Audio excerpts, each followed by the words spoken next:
नमः शिवाय। राधे राधे। आइए सुनते हैं शनि प्रदोष व्रत कथा, पूजन विधि एवं महत्व। सनातन धर्म में प्रदोष व्रत को अति मंगलकारी और शिव कृपा प्रदान करने वाला माना गया है।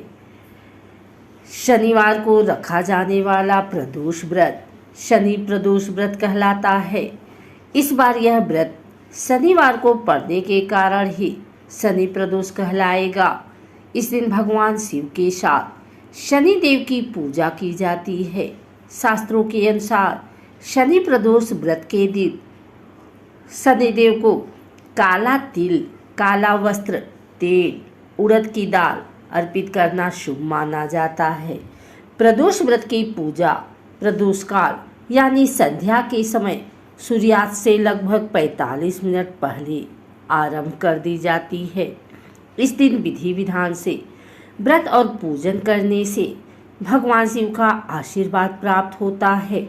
पुराणों के अनुसार इस व्रत को करने से लंबी आयु का वरदान प्राप्त होता है। त्रयोदशी तिथि के दिन सूर्य उगने से पहले स्नान करके साफ वस्त्र धारण कर लें एवं व्रत का संकल्प करें। शिव मंदिर में जाकर शिवलिंग पर अथवा घर पर ही बेलपत्र, अक्षत, दीप, धूप, गंगा जल आदि से भगवान शिव की पूजा करें। शिव जी की कृपा पाने के लिए भगवान शिव के मंत्र ओम नमः शिवाय का मन ही मन जप करते रहें। प्रदोष बेला में फिर से भगवान शिव का पंचामृत से अभिषेक करने के बाद गंगा जल मिले हुए शुद्ध जल से भगवान का अभिषेक करें। शिवलिंग पर शमी, बेलपत्र, कनेर, धतूरा, चावल, फूल, धूप दीप, फल, पान, सुपारी आदि अर्पित करें। इसके बाद शुद्ध घी का दीपक प्रज्वलित करें एवं शिव चालीसा का पाठ करें। तत्पश्चात कपूर प्रज्वलित कर भगवान की आरती कर भूल चूक की क्षमा मांगे। शनि प्रदोष व्रत का महत्व। शास्त्रों में शिव जी को शनि देव का आराध्य माना गया है। इसलिए शनि प्रदोष शिव जी की पूजा करने से आपकी समस्त मनोकामनाएं पूर्ण होती हैं और शनि के अशुभ प्रभावों से भी राहत मिलती है। मान्यता यह भी है कि इस व्रत के प्रभाव से संतान संबंधी परेशानियां भी दूर होती हैं। पुराणों के अनुसार प्रदोष के समय भगवान शिव कैलाश पर्वत पर नृत्य करते हैं। इसी वजह से लोग शिव जी को प्रसन्न करने के लिए इस दिन प्रदोष व्रत रखते हैं। आइए सुनते हैं शनि प्रदोष व्रत कथा। प्राचीन समय की बात है। एक नगर में सेठ धन दौलत और वैभव से संपन्न था। वह अत्यंत दयालु था। उसके यहाँ से कभी भी कोई भी खाली हाथ नहीं लौटता था। वह सभी को जी भरकर दान दक्षिणा देता था। लेकिन दूसरों को सुखी देखने वाले सेठ और उसकी पत्नी स्वयं काफी दुखी थे, क्योंकि उनकी कोई संतान नहीं थी। एक दिन उन्होंने तीर्थ यात्रा पर जाने का निश्चय किया और अपने कामकाज सेवकों को सौंपकर चल पड़े। अभी वे नगर के बाहर ही निकले थे कि उन्हें एक विशाल वृक्ष के नीचे समाधि लगाए एक तेजस्वी साधु दिखाई पड़े।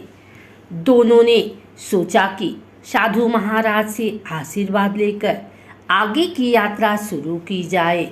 पति पत्नी दोनों समाधि लीन साधु के सामने हाथ जोड़कर बैठ गए और उनकी समाधि टूटने की प्रतीक्षा करने लगे। सुबह से शाम और फिर रात हो गई, लेकिन साधु की समाधि नहीं टूटी।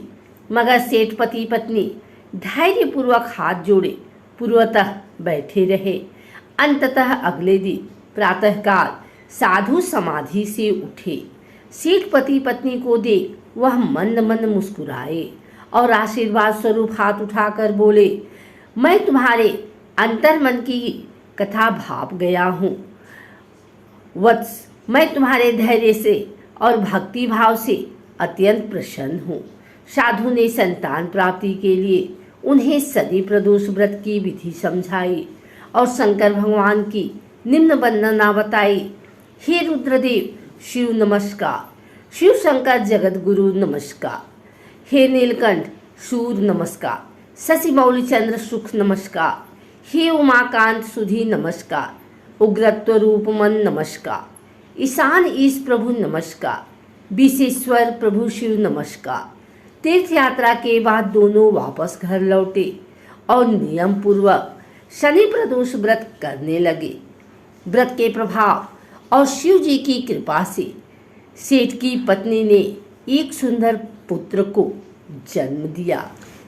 एक और कथा के अनुसार प्राचीन समय में एक ब्राह्मणी रहती थी जो पति की मृत्यु के बाद अपना पालन पोषण भिक्षा मांगकर करती थी। एक दिन जब वह भिक्षा मांगकर लौट रही थी तो उसे रास्ते में दो बालक दिखे जिन्हें वह अपने घर ले आई। जब वे दोनों बालक बड़े हो गए तो ब्राह्मणी दोनों बालक को लेकर ऋषि सांडिल्य के आश्रम चली गई, जहाँ ऋषि सांडिल्य ने अपने तपोबल से बालकों के बारे में पता कर कहा, हे देवी, ये दोनों बालक विदर्भ राज के राजकुमार हैं। गंधर्व नरेश के आक्रमण से इनके पिता का राजपाट छिन गया है।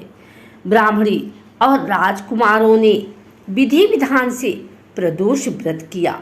फिर एक दिन बड़े राजकुमार की मुलाकात अंशुमति से हुई। दोनों एक दूसरे को चाहने लगे। तब अंशुमति के पिता ने राजकुमार की सहमति से दोनों की शादी कर दी। फिर दोनों राजकुमार ने गंधर्व पर हमला किया और उनकी जीत हुई।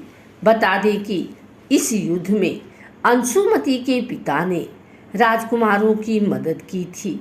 दोनों राजकुमारों को अपना सिंहासन वापस मिल गया और गरीब ब्राह्मणी को भी एक खास स्थान दिया गया, जिससे उनके सारे दुख खत्म हो गए।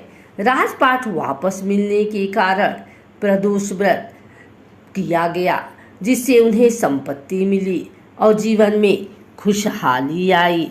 अगर आपको हमारी वीडियो अच्छी लगी हो तो इसे लाइक करें, कमेंट करें, शेयर करें। हमारे चैनल को सब्सक्राइब करके बेल नोटिफिकेशन ऑल पर सेट कर लें, ताकि आगे आने वाली वीडियो सबसे पहले आप तक पहुंच सके। धन्यवाद।